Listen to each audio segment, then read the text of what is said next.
السلام علیکم، میرا نام ہے شویتا۔ السلام علیکم، میرا نام اندر اور آپ سب کا سواگت ہے ہمارے چینل میں۔ ابھی ہم روز قیامت ویڈیو کرنے والے ہیں جو ہے انجینئر محمد علی مرزا کا، یہ دیکھتے ہیں۔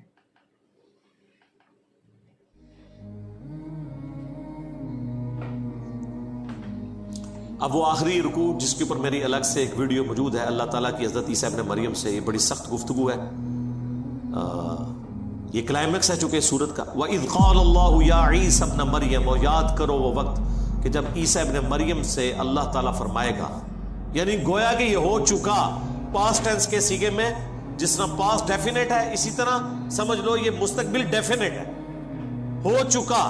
أَأَنْتَ قُلْتَ لِلنَّاسِ اتَّخِذُونِي وَأُمِّيَ إِلَٰهَيْنِ مِن دُونِ اللَّهِ، کیا تو نے لوگوں سے کہا تھا کہ تجھے اور تیری ماں کو اللہ کے سوا معبود بنا لیا جائے؟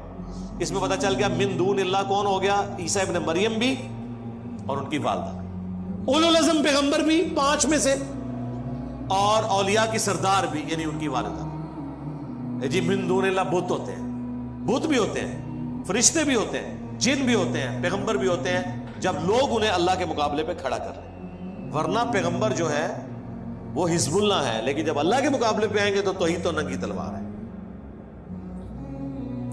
قال سبحانک، انہوں نے کہا اے اللہ تو پاک ہے۔ کیا لطیف اشارہ ہے، اب یہ ہم ترجمہ نہیں کر سکتے یہاں پہ، اس کے اندر کیا قیامت مضمر ہے کہ اے اللہ غلطیوں سے تو صرف تو پاک ہے، یعنی لغزش کا احتمال تو موجود ہو سکتا ہے کسی انسان کے اندر، پاک تو صرف تو۔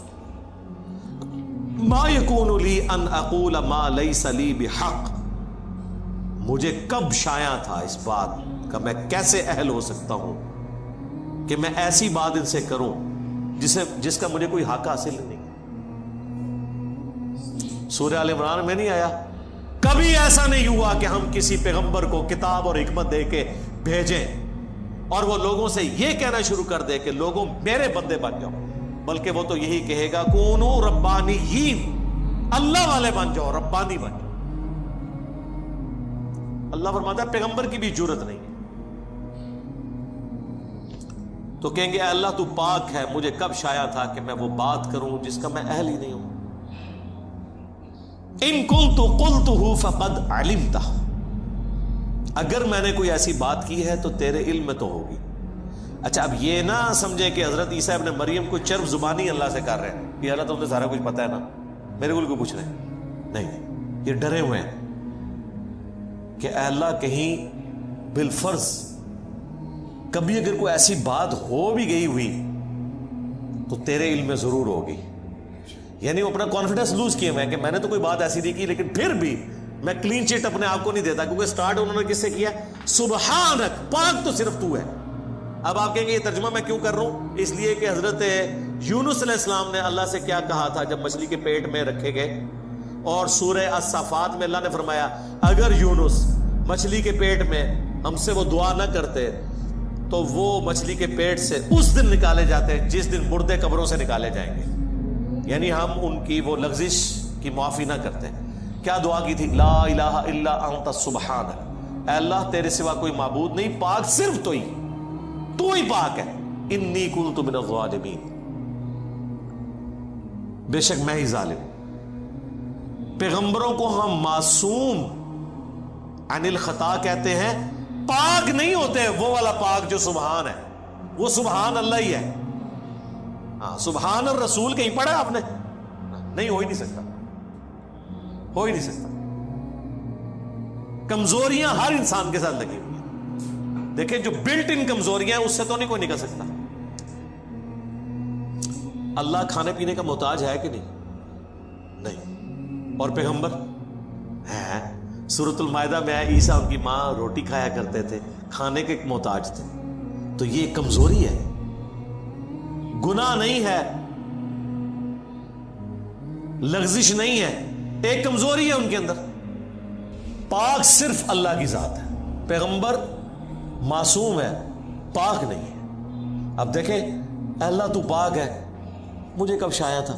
بالفرض اگر میں نے کوئی بات کی بھی ہے تیرے علم میں تو ہے، تعلم ما فی نفسی ولا اعلم ما فی نفسک، تو جانتا ہے جو کچھ میرے جی کے اندر ہے اور میں نہیں جانتا کہ تیرے جی میں کیا ہے۔ یہ ہے وہ ڈر کہ اللہ تو نے اب کیا فیصلہ کیا ہوا ہے, یہ جو میری پرسش ہو رہی ہے تو اب کرنے تو کیا جا رہا ہے, مجھے نہیں پتا, تقدیر کا کیا فیصلہ ہے وہ تیرے میں. یہ کون کہہ رہا ہے؟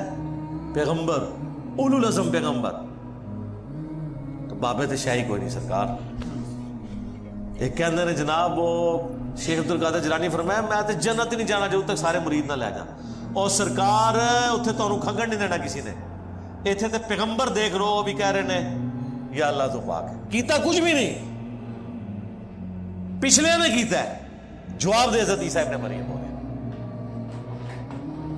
انکا انت علام الغیوب, بے شک غیبوں کا جاننے والا تو ہی ہے. دیکھ لے علم غیب بھی کلیئر ہو گیا. مجھے نہیں پتا تیرے جی میں کیا ہے, تجھے پتا ہے, اور پھر الٹیمیٹلی پتا تو تجھے ہی ہوگا. مجھے تو اتنا ہی پتا چلے گا جتنا تو وہی کے ذریعے بتائے گا. عالم الغیب تو صرف تو ہے. ما قلت لهم الا ما امرتنی, میں نے تو صرف ان سے وہی کچھ کہا تھا جو تو نے مجھے حکم دیا تھا. امرتنی بھی, میرے ساتھ جو حکم تو نے نازل کیا, ان اعبدوا اللہ, کہ عبادت کرو اللہ کی, ربی و ربکم, جو میرا بھی رب ہے اور تمہارا بھی رب ہے. میں نے تو توحید کی بات کی, اپنا رب بھی تجھی کو مانا اور اسی کی تبلیغ اپنے ماننے والوں کو کی. وَكُنْتُ عَلَيْهِمْ شَهِيدًا مَا دُمْتُ فِيهِمْ, اور اے اللہ میں اس وقت تک ان پر گواہ تھا جب تک کہ میں ان کے اندر رہا. فَلَمَّا تَوَفَّيْتَنِي, اور جب تو نے مجھے پورا کر دیا. میں ترجمہ یہ نہیں کر رہا کہ تو نے مجھے موت دے دی, کیونکہ سورۃ النساء میں واضح طور پر اور سورہ آل عمران میں اشارتاً موجود ہے کہ آپ کو زندہ اٹھایا گیا. باقی تفصیل کے لیے میری وہ ویڈیوز دیکھ لیں, حیات مسیح اور نزول مسیح. جب تو نے مجھے اٹھا لیا, کنت انت الرقیب علیہم, اس وقت تو ہی ان پر گواہ تھا. یعنی میں حاضر و ناظر کوئی نہیں تھا وفات کے بعد. یہ کہتے ہیں نا جی اللہ کے نبی علیہ السلام مدینہ شریف میں قبر میں ہے, لیکن وہاں بیٹھے ہوئے ہمیں دیکھ رہے ہیں, یہاں پہ موجود نہیں ہے لیکن دیکھ رہے ہیں. لیکن عیسیٰ ابن مریم کیا کہہ رہے ہیں کہ جب تو نے مجھے اٹھا لیا میں ان پہ گواہ بھی نہیں تھا. وَأَنْتَ عَلَىٰ كُلِّ شَيْءٍ شَهِيدٌ, اور تو ہی ہر بات پہ گواہ ہے. یعنی عقیدہ حاضر و ناظر بھی کلیئر کر دیا. کوئی پیغمبر حاضر و ناظر نہیں ہے. ہمارے نبی کے بارے میں سورۃ القصص میں آیا, نبی جب ہم نے موسیٰ علیہ السلام کو پکارا کوہ طور پہ, نہ تو آپ وہاں موجود تھے اور نہ آپ دیکھ رہے تھے, نہ آپ شاہد تھے, نہ فزیکلی موجود تھے نہ شاہد تھے, نہ حاضر تھے نہ ناظر تھے. یہ اللہ کی کوالٹیز ہیں کہ وہ ہر چیز کا احاطہ کیے ہوئے اپنے علم سے. یہ سیم الفاظ ہیں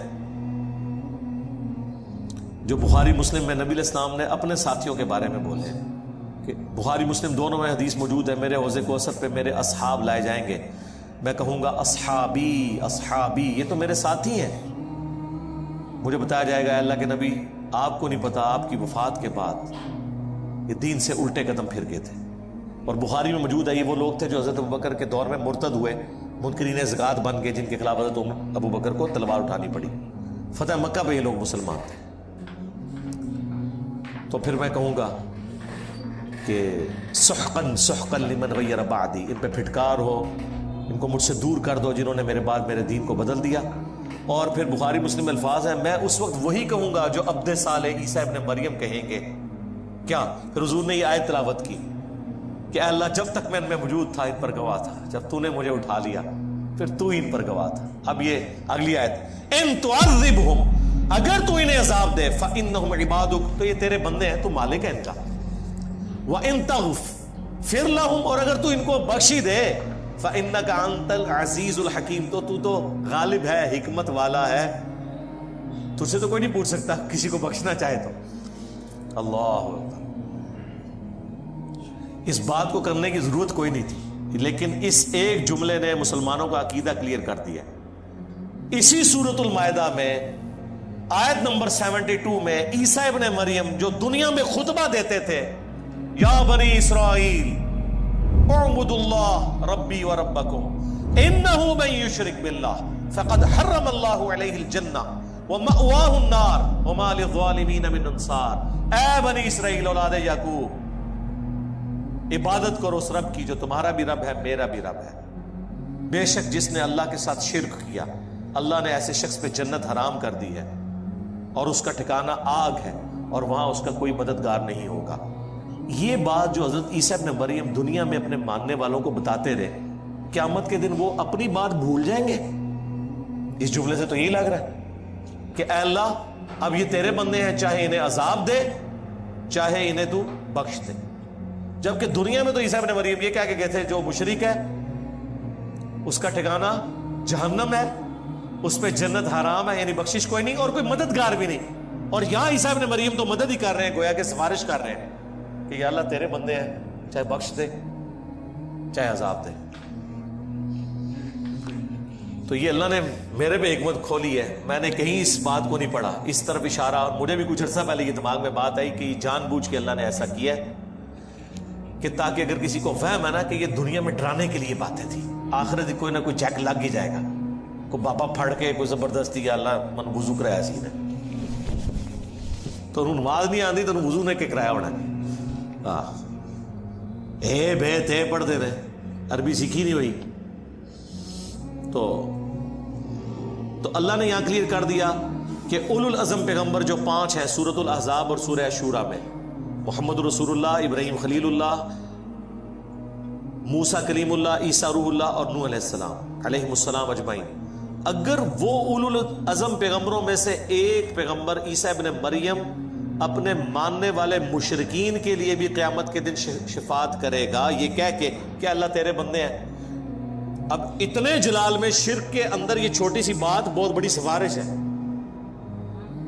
اس کے اوپر ذرا توجہ کریں, اس میں تو جواب یہ ہونا چاہیے تھا کہ عیسیٰ تجھے نہیں پتا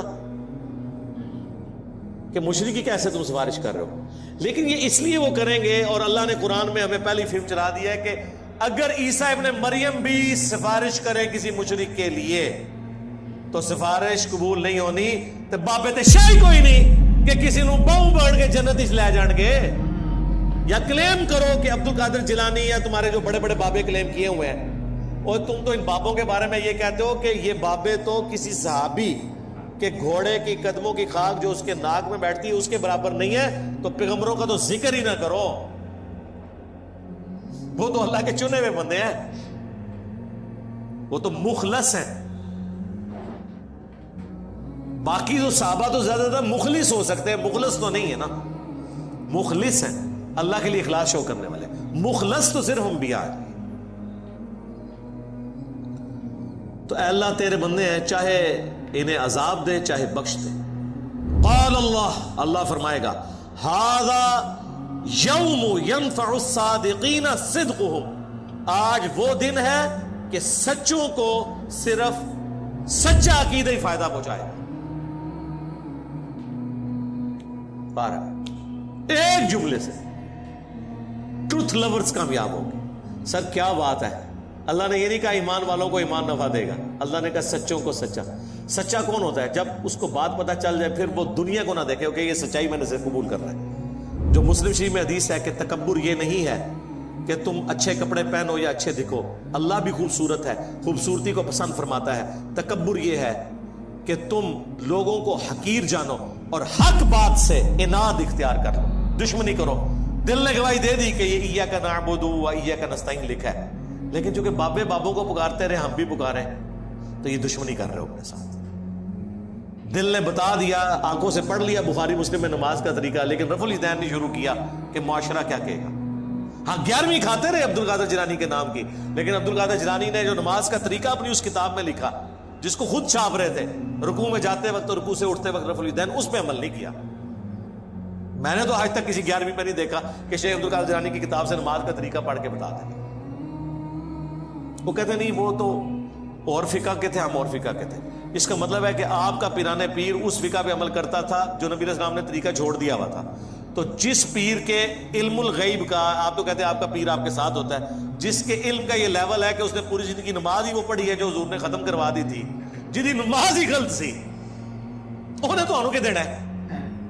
لیکن ایسا نہیں ہے نماز تو ہٹی غلط ہے.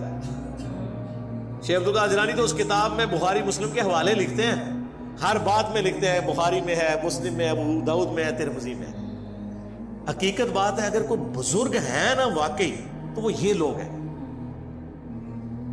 جو امت کا ایسا کام کر کے گئے کہ چاہے کوئی صوفی ہے چاہے کوئی عالم ہے, اب امام غزالی دیکھ لیں، وہ عبد القادر جیلانی سے بھی آلموسٹ سمجھ لیں 100 سال پہلے کے ہیں، وہ بھی اپنی کتابوں میں بخاری مسلم کے حوالے لکھتے ہیں. یعنی رسول اللہ تک پہنچنے کا اگر کوئی وسیلہ ہے نا اس امت میں بکش فارم میں تو یہ حدیث کی کتابیں اور سب سے بڑھ کر قرآن ہے. اور ظاہر ہے کہ حدیث کی کتابیں صحابہ تابعین کے ذریعے ہم تک پہنچا. تو بزرگ تو یہ لوگ ہیں. قال اللہ، اللہ فرمائے گا ھذا یوم ینفع الصادقین صدقہم، آج وہ دن ہے کہ جس دن سچوں کو سچائی ہی نفع دے گی. لہم جنات تجری من تحتها الانہار، ان کے لیے باغات ہیں جس کے نیچے نہریں بہتی ہوں گی. خالدین فیہا ابدا، اس میں رہیں گے ہمیشہ ہمیش. رضی اللہ عنہم ورضوا عنہ، اللہ ان سے راضی اور وہ اللہ سے راضی. اللہم اجعلنا منہم مع النبیین والصدیقین والشہداء والصالحین. اللہم انا نسألک جنت الفردوس مع النبیین والصدیقین والشہداء والصالحین. آمین. دیکھ لیں رضی اللہ عنہم ورضوا عنہ سارے وہ لوگ ہیں جنہوں نے دنیا میں اللہ کو راضی کر لیا، اس کے پیغمبروں کی پیروی اختیار کر لی. ذالک الفوز العظیم، یہ ہے بڑی کامیابی. یعنی دنیا میں تو لوگ کامیابی سمجھتے ہیں کہ بہت زیادہ دولت کما لی، بہت بڑا سٹیٹس حاصل کر لیا، بہت زیادہ فالوور ہو گئے، کسی کے بہت زیادہ مریدین ہو گئے، چاہنے والے ہو گئے. دنیا میں ایک شخص فٹ پاتھ پہ لاوارث مر جائے، اس کی لاش کا دفنانے والا بھی کوئی نہ ہو، لیکن اس نے زندگی اللہ کے لیے گزاری ہے، اسے کوئی فرق نہیں پڑتا، وہ اللہ کی جنتوں میں پہنچ چکا. رومن امپائر کی بیٹل فیلڈز کے اندر جو صحابہ تیل کے کڑاہوں میں روسٹ کیے گئے، وہ روسٹ ہوتے ہی جنت میں پہنچ گئے. صحیح بخاری میں موجود ہے نا، جعفر طیار جو حضرت علی کے بھائی تھے، غزوہ موتا میں ان کے 2 بازو کٹ گئے تھے. حضور نے فرمایا اللہ نے اسے جنت میں 2 پر دیے ہیں، اسی لیے ان کو تیار کہا جاتا ہے. طیارہ اردو میں بھی لفظ استعمال ہوتا ہے نا عربی کا، اڑنے والا، اور وہ جنت میں اڑ رہے ہیں. ادھر بازو کٹے ہوئے ہیں اور ادھر جنت میں. سبحان اللہ. ذالک الفوز العظیم، یہ ہے بڑی کامیابی.